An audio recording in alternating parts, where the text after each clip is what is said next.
بسم اللہ الرحمن الرحیم۔ السلام علیکم۔ میں نازش کامران دبئی انٹرنیشنل سے آپ کو آن لائن کلاسز میں خوش آمدید کہتی ہوں۔ آج ہم سیکنڈ ایئر کا ایک چیپٹر پڑھنے جا رہے ہیں جس کا نام ہے چند روز ایک روڈ رولر کے ساتھ۔ چند روز ایک روڈ رولر کے ساتھ ڈاکٹر وزیر آغا کا لکھا ہوا انشائیہ ہے اور یہ پگڈنڈی سے روڈ رولر تک سے ماخوذ ہیں۔ اب انشائیہ کیا چیز ہوتی ہے بچے؟ انشائیہ ایک مضمون ہوتا ہے جو ایک شخصی صنف ہے جس میں مصنف معلومات کے بجائے کسی بھی چیز کے بارے میں اپنے خیالات کا اظہار کرتا ہے، اس کو انشائیہ کہتے ہیں۔ اچھا جی، اب جیسے نام سے ظاہر ہے روڈ رولر، اب یہ جو نام سے آپ کو یوں لگ رہا ہے کہ یہ روڈ رولر کے بارے میں ایک کوئی مضمون ہوگا یا اس میں اندر آپ کو روڈ رولر کے بارے میں کوئی انفارمیشنز دی جائیں گی، جبکہ ایسا نہیں ہے۔ اب کہانی کچھ اس طرح کی ہے کہ مصنف گاؤں میں رہتا ہے اور گاؤں کے میں ایک کچی سڑک کو پکی کرنے کے لیے روڈ رولر آیا ہے اور وہ کچی سڑک کو پکا کرنے کا کام ہو رہا ہے۔ اب روڈ رولر اگر بچے آپ نے دیکھا ہو، ایک بڑی جسامت کا ایک مشین ہوتی ہے، یہ ہوتا ہے بچے روڈ رولر۔ اس کا کام کیا ہوتا ہے کہ کچی سڑک کو پختہ کرنے کے لیے اس کا استعمال کیا جاتا ہے، اور یہ آگے جو اس کا پہیہ ویل نظر آ رہا ہے یہ لوہے کا بنا ہوا ہوتا ہے۔ ٹھیک ہے جی، اب اس کو مصنف نے کہا ہے کہ یہ روڈ رولر قوی الجثہ، یعنی اس کی جسامت بہت بڑی ہے، دینوں ساری، یعنی یہ اس کی مثال اس نے کیسی دی؟ یہ ایسا ہے جیسے کوئی ڈائناسور ہو، جاپانی پہلوان جس کو سومو پہلوان کہتے ہیں، آپ نے دیکھے ہوئے بھی ہوں گے، گوشت کے پہاڑ ہوتے ہیں، بہت بڑے بڑے موٹے موٹے ہوتے ہیں، تو اس نے کہا ہے کہ یہ بھی گوشت کا تو نہیں، لوہے کا پہاڑ ہے، یعنی اس کی ویل جو ہے وہ جسامت میں باقی گاڑیوں سے اس کی جسامت زیادہ ہے۔ ٹھیک ہے جی، اب مصنف کے گاؤں میں روڈ رولر آئے اور مصنف کو بڑا شوق ہے کہ روڈ رولر پر بیٹھنے کا، تو وہ ڈرائیور سے درخواست کرتے ہیں کہ میں روڈ رولر پر بیٹھنا چاہتا ہوں اور اس کی سواری کرنا چاہتا ہوں، تو ڈرائیور اسے کہتے ہیں کہ میں کئی سالوں سے چلا رہا ہوں، تو وہ اجازت دے دیتے ہیں اور مصنف بھی کیا ہے روڈ رولر پر بیٹھ جاتے ہیں۔ سب سے پہلے انہوں نے کہا ہے کہ روڈ رولر کو، تو پہلے آپ کو سب سے پہلے جسامت بتائی انہوں نے کہ لوہے کا پہاڑ ہے، پھر اس کے بعد ان کی رفتار کے بارے میں بتاتے ہیں کہ اس روڈ رولر کی رفتار انتہائی سست ہے، یعنی باقی گاڑیوں کی نسبت یہ بہت آہستہ، بہت سلو چلتا ہے۔ اب جب مصنف اس پہ بیٹھے تو گاڑی چلتی رہی، پہلے تو کہہ رہے کہ مجھے سمجھ ہی نہیں آ رہی کہ یہ روڈ رولر چل بھی رہا ہے کہ نہیں چل رہا، پھر وہ ایک پتا اٹھا کے ساتھ بہتے ہوئے نہر میں پھینکتے ہیں تو دیکھتے ہیں کہ جو پتا پیچھے رہ گیا اور گاڑی تھوڑی دیر بعد جو روڈ رولر ہے وہ آگے چلی گئی، تو اس سے انہوں نے اندازہ لگایا نہیں روڈ رولر تو چل رہا ہے۔ پھر وہ کہتے ہیں اسی روڈ رولر پہ میں سواری کر رہا تھا تو ایک گھنے درخت کے نیچے سے میرا گزر ہوا۔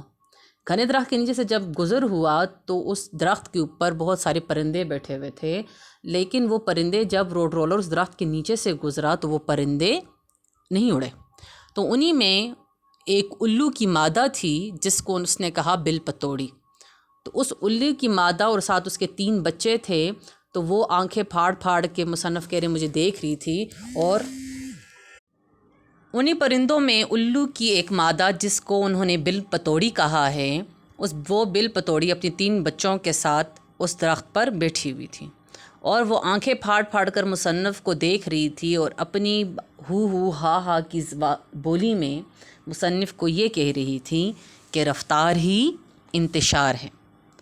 کیا کہہ رہی تھی؟ کہ رفتار ہی انتشار ہے۔ اب رفتار یعنی سپیڈ، انتشار یعنی بدنظمی پھیلاتی ہیں۔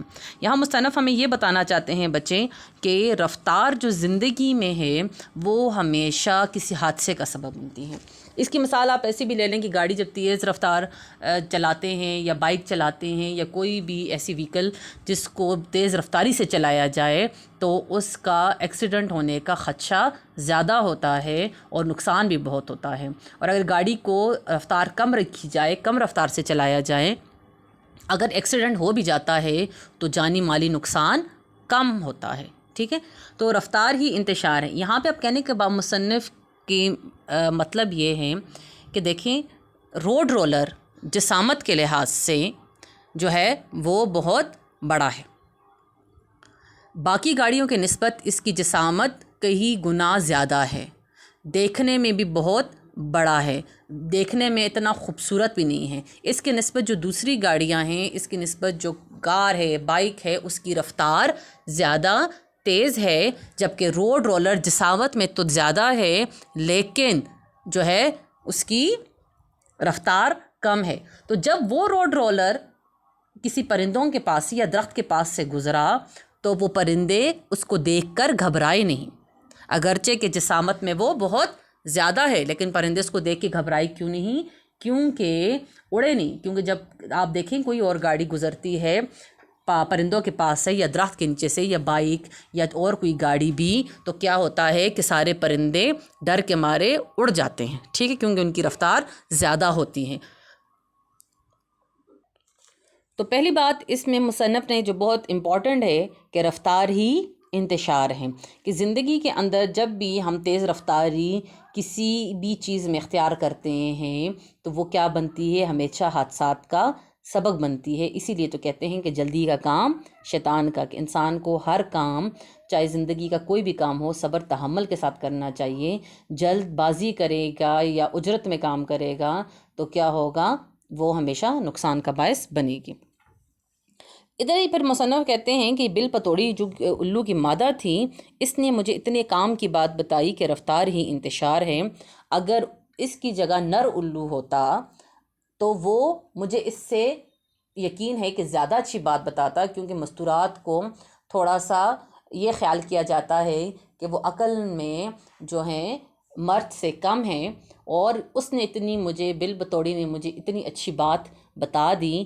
اور الو جس کو مغرب میں فلاسفر سمجھا جاتا ہے، اگر وہ ہوتا تو وہ مجھے بڑی کام کی بات اور اس سے بھی بڑی کام کی بات بتاتا۔ بچے الو جو ہے وہ مشرق میں نحوست کی علامت، بیوقوفی کی علامت سمجھا جاتا ہے، جبکہ مغرب میں الو کو فلاسفر کہا جاتا ہے، کیونکہ وہ ہر وقت اپنی سوچ میں ڈوبا غرق ہوتا ہے، تو وہ اس کو فلاسفر سے تشبیہ دیتے ہیں۔ اب آگے چل کے دوسری جو امپورٹنٹ بات ہے وہ اس میں مصنف ہمیں کہتے ہیں کہ تغیر کو ثبات ہے۔ تغیر، تبدیلی، چینجنگ کو ثبات ہے۔ ثبات کہتے ہیں ہمیشہ کی زندگی، یعنی جس کو ہمیشہ جو قائم دائم رہے گی۔ بچے دنیا کے اندر، قدرت کے اندر کوئی بھی چیز پرماننٹ نہیں ہے، ہر چیز کو ختم ہونا ہے، ہر چیز کا اینڈ ہے، چاہے وہ جاندار ہے چاہے وہ بے جان ہے۔ پرماننٹ کوئی بھی چیز اس دنیا میں نہیں ہے، آخر کار وہ اپنا ٹائم لمٹ پوری کر کے وہ چیز ختم ہو جاتی ہے۔ جبکہ تغیر، چینجنگ، ایک ایسا پروسیس ہے جو ازل سے ابد تک رہے گا۔ ایک پروسیس ہے، ایک ایسا عمل ہے زندگی کے اندر جو ہمیشہ سے تھا اور ہمیشہ رہے گا، وہ کیا ہے؟ تبدیلی۔ سمجھ آ گئی؟ تو دنیا کے اندر، قدرت کے اندر تبدیلی جو ہے وہ مسلسل عمل ہے، اور اس کے علاوہ تمام عمل جو ہیں، تمام چیزیں جو ہیں وہ ختم ہو جاتی ہیں۔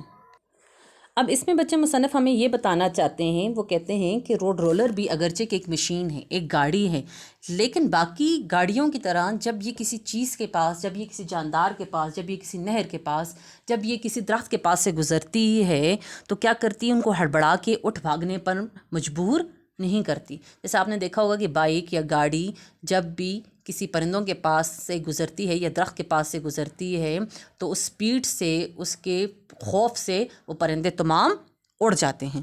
تو یہ کہتی ہے کہ اگرچہ کہ یہ روڈ رولر بھگاتی نہیں ہے چیزوں کو، ڈراتی نہیں ہے، لیکن دیکھیں اب ہم گاڑی میں سفر کرتے ہیں، آپ جب باہر دیکھتے ہیں تو بہت جلدی جلدی آپ کی نظر کے سامنے سے چیزیں گزرتی جاتی ہیں، آپ کسی بھی چیز پر نظر نہیں جما سکتے، آپ کسی چیز کو ایک پل کے لیے دیکھ نہیں سکتے، کیونکہ گاڑی کی رفتار اتنی ہوتی ہے، وہ ایک سیکنڈ کے لیے آپ کی آنکھوں کے سامنے سے آتی ہے اور پھر غائب ہو جاتی ہے۔ تو یہاں پہ مصنف کہتے ہیں کہ جب روڈ رولر پہ میں بیٹھا تو یہ حسین نظارے، یہ درخت، یہ پانی، یہ پرندے، یہ کوئی نہیں گڑبڑایا، یہ کوئی نہیں ڈرا، یہ سارے جو ہیں وہ اپنی جگہ پر اپنے کام میں مصروف رہے، اور میں نے جی بھر کے ان چیزوں کو دیکھا، یوں لگا کہ جیسی یہ چیزیں زندہ ہیں، جیسی یہ چیزیں مجھے کچھ کہنا چاہتی ہیں، جیسی یہ چیزیں اپنے آپ کو نمایاں کرنا چاہتی ہیں میرے سامنے۔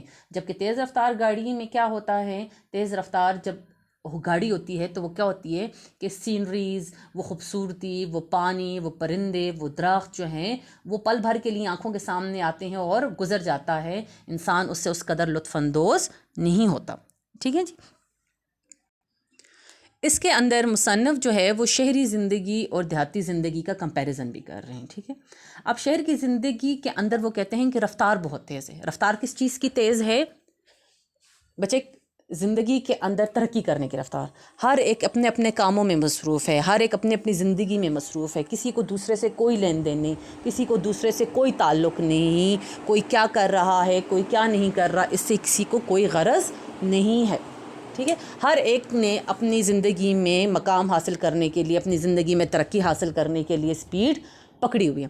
جبکہ دیہاتی زندگی میں، کیونکہ مصنف خود جو ہے دیہاتی زندگی کو پسند کرتے ہیں، دیہاتی زندگی سے ان کا تعلق ہے، تو مصنف کیا کہتے ہیں کہ دیہات کی زندگی میں کیا ہے، محبت زیادہ ہے. دیہات کی زندگی میں وہ سپیڈ کم ہے، یعنی انسان مٹیریلسٹک لائف کی طرف جاتا ہے، انسان اپنی زندگی کی ضروریات پوری کرتا ہے لیکن صرف ان کو ضروریات کی حد تک ہی رکھتا ہے، اس کے اندر اتنا کھو نہیں جاتا کہ اپنے قریبی رشتے جو ہے وہ بھول جائے. جبکہ شہری زندگی میں کیا ہے کہ زندگی میں انسان صرف اپنی ہی زندگی میں مست ہے، اس کو آس پاس اپنے سگے رشتوں سے بھی کوئی غرض نہیں ہے. تو اس لیے وہ کہتے ہیں کہ یہ رفتار جو ہے وہ انتشار کی طرف جاتی ہے.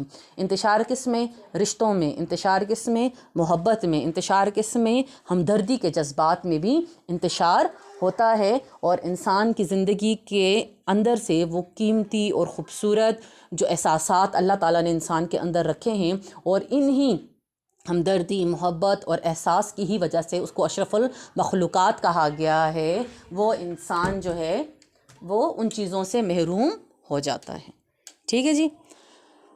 پھر مصنف کہتے ہیں کہ روڈ رولر چڑھتا گیا، اس کی رفتار بڑی کم تھی، پھر میں آخر کار اس سے اتر گیا، اپنے گھر کی طرف چل پڑا. میں نے کہا یہ روڈ رولر جو ہے مجھے گھر تک پہنچانے میں بہت وقت لگائے گا، پیدل میں اس سے زیادہ جلدی چلا جاؤں گا. لیکن مصنف کہتے ہیں کہ اس روڈ رولر پہ بیٹھ کے میں نے ایک زندگی کے اندر موجودگی کا احساس سیکھا ہے. جب انسان رفتار کم ہوتی ہے، وہ اپنے ارد گرد کی چیزوں کو، اپنے ارد گرد کی رشتوں کو، اپنے ارد گرد کی چھوٹی چھوٹی خوشیوں کو محسوس کرتا ہے، جو کہ ہم اپنی رفتار والی زندگی میں، یعنی ٹینشن بھری زندگی میں، کہ زندگی میں یہ بھی مل جائے، یہ بھی مل جائے، یہ بھی کروں، وہ بھی کروں، چاہے خوشیاں چھوٹ رہی ہیں، چاہے رشتے چھوٹ رہے ہیں، اس سے اس کو کوئی غرض نہیں ہے. یعنی کہ وہ اپنی لائف میں اتنا مگن ہو جاتا ہے کہ وہ اپنے رشتوں کو، اپنے پیاروں کو بھی وقت نہیں دے سکتا. تو وہ یہاں مصنف کہتے ہیں کہ میں روڈ رولر پہ پہلے بیٹھنے سے پہلے کچھ اور تھا، جب میں روڈ رولر سے اترا تو اب میرے خیالات، جو میرے نظریات ہیں وہ بڑے مختلف ہیں.